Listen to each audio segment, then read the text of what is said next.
ನಮಸ್ಕಾರ Karnataka.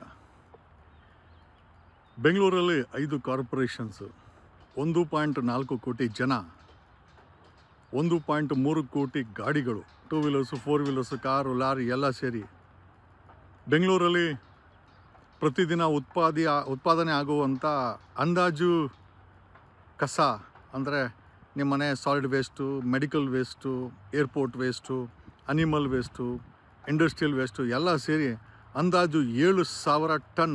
Can just imagine, 7,000 ton ಅಂತಂದರೆ ಹೆಚ್ಚು ಕಮ್ಮಿ 1-1.5 ಲಾರಿಗಳು ಅಷ್ಟು ಕಸ ಪ್ರತಿದಿನ ಬೆಂಗಳೂರು ಉತ್ಪತ್ತಿ ಮಾಡುತ್ತೆ.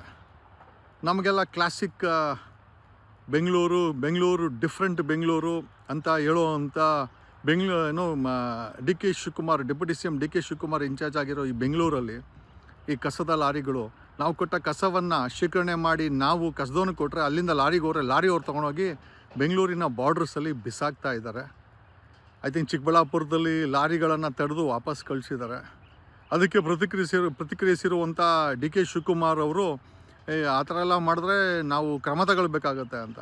ಅಲ್ಲ, ರೀಸೈಕಲ್ ಮಾಡಬೇಕಾದಂಥ ಕಸಗಳನ್ನು ಬೆಂಗಳೂರು ಬಾರ್ಡ್ರಲ್ಲಿ ಬೆಂಗಳೂರಿಂದ ಹೊರಗಡೆ ತೊಗೊಂಡೋಗಿ ಬಿಸಾಕ್ತಾ ಇರುವಂಥ ನಿಜವಾಗ್ಲೂ ಅವೈಜ್ಞಾನಿಕವಾದಂಥ ನಡೆ ಸರಿ ಮಾಡ್ತೀವಿ ಅಂತ ಹೇಳ್ಬೇಕಾದಂಥ ಡಿ ಕೆ ಶಿವಕುಮಾರ್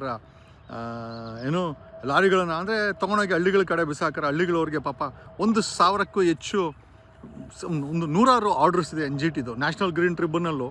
ಯಾವುದೇ ಕಾರಣಕ್ಕೂ ಕಸಗಳನ್ನು ತೊಗೊಂಡೋಗಿ ರೀಸೈಕಲ್ ಮಾಡಬೇಕು, ಯಾವುದೇ ಕಾರಣಕ್ಕೆ ಅದನ್ನು ಬಿಸಾಕಬಾರ್ದು ಅಂತ. ಆಮೇಲೆ ಇದೇ ರೀತಿ ಟಾಯ್ಲೆಟ್ಗಳನ್ನು ಅಷ್ಟೇನೆ ಅದನ್ನು ಕೂಡ ರೀಸೈಕಲ್ ಮಾಡಬೇಕು ಅಂತ. ಯಾವುದನ್ನೂ ಮಾಡಲ್ಲ, ಬರೀ ದಬ್ಬಾಳಿಕೆನಲ್ಲಿ, ಬರೀ ಧಮ್ಕಿನಲ್ಲಿ ಸಿಟಿ ಕಸನ ತೊಗೊಂಡೋಗಿ ಹಳ್ಳಿಗಳಲ್ಲಿ ಬಿಸಾಕಿ ಇವತ್ತು ಆ ಹಳ್ಳಿಗಳನ್ನು ಸರ್ವನಾಶ ಮಾಡಿಟ್ಟಿದ್ದಾರೆ. ನಾವೆಲ್ಲ ಹಣ ಕೊಡ್ತೀವಿ ಏನಕ್ಕೆ ಅಂತಂದರೆ ಸಿಟಿಯನ್ನು ನೀಟಾಗಿರಲಿ ಅಂತ, ಸಿಟಿ ಆರಾಮಾಗಿರಲಿ ಅಂತ.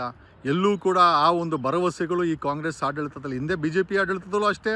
ಅದಕ್ಕೆ ಕುಮಾರಸ್ವಾಮಿ ಹಿಂದ್ಗಡೆ ಅದು JDS ಆಡಳಿತ, ಯಾವ ಆಡಳಿತದೂ ಇಲ್ಲ.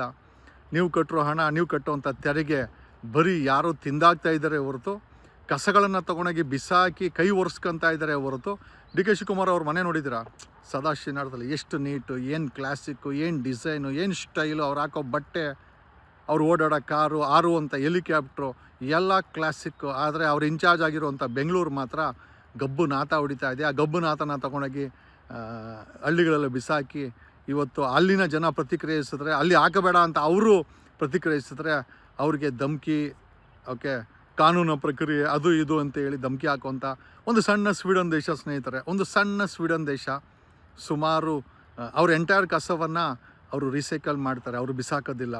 ಸ್ವಚ್ಛವಾಗಿಡಬೇಕು ಅಂತಂತಂದರೆ ವೈಜ್ಞಾನಿಕವಾಗಿ ಕೆಲಸ ಮಾಡಬೇಕಾಗತ್ತೆ, ನಿಯತ್ತಾಗಿ ಕೆಲಸ ಮಾಡಬೇಕಾಗತ್ತೆ, ಭ್ರಷ್ಟಾಚಾರನ ಹತ್ತಿಕ್ಕಿ ಕೆಲಸ ಮಾಡಬೇಕಾಗತ್ತೆ, ಜನಗಳ ಇಂಟ್ರೆಸ್ಟಲ್ಲಿ ಕೆಲಸ ಮಾಡಬೇಕಾಗತ್ತೆ.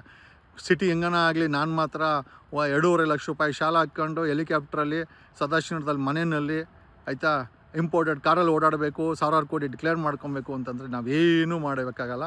ಇಂಥ ವ್ಯಕ್ತಿಗಳನ್ನು ಆಯ್ಕೆ ಮಾಡಿದಂಥ ನೀವುಗಳೇ ಧನ್ಯ ಅಂತ ಹೇಳುತ್ತಾ, ಮುಂದೆ ಬರುವ ಅಟ್ಲೀಸ್ಟ್ ಈ ಒಂದು 3 ಪಕ್ಷಗಳನ್ನು ಯಾಕೆ ಅಂತಂದರೆ 3 ಪಕ್ಷಗಳಿಗೆ ಅಧಿಕಾರ ಕೊಟ್ಟು ನೋಡಿದ್ದೀರಾ. We need to bring a political reform in Karnataka. ಕರ್ನಾಟಕದಲ್ಲಿ ಒಂದು ಪೊಲಿಟಿಕಲ್ ರಿಫಾರ್ಮ್ ಆದರೆ ಮಾತ್ರ ನಿಮ್ಮ ಜೀವನ ಬದಲಾವಣೆ ಆಗುತ್ತೆ, ನಿಮ್ಮ ಮುಖದಲ್ಲಿ ನಗು ಬರುತ್ತೆ, ನಿಮ್ಮ ಜೇಬಲ್ಲಿ ದುಡ್ಡಿರುತ್ತೆ. ಆ ಟ್ರಯೋ ಸ್ಕೂಲ್ ವಿಚಾರ, ಪ್ರತಿಯೊಂದು ರಂಗದಲ್ಲೂ ಕೂಡ ಭ್ರಷ್ಟಾಚಾರ ತುಂಬಿ ತುಳುಕ್ತಾ ಇದೆ.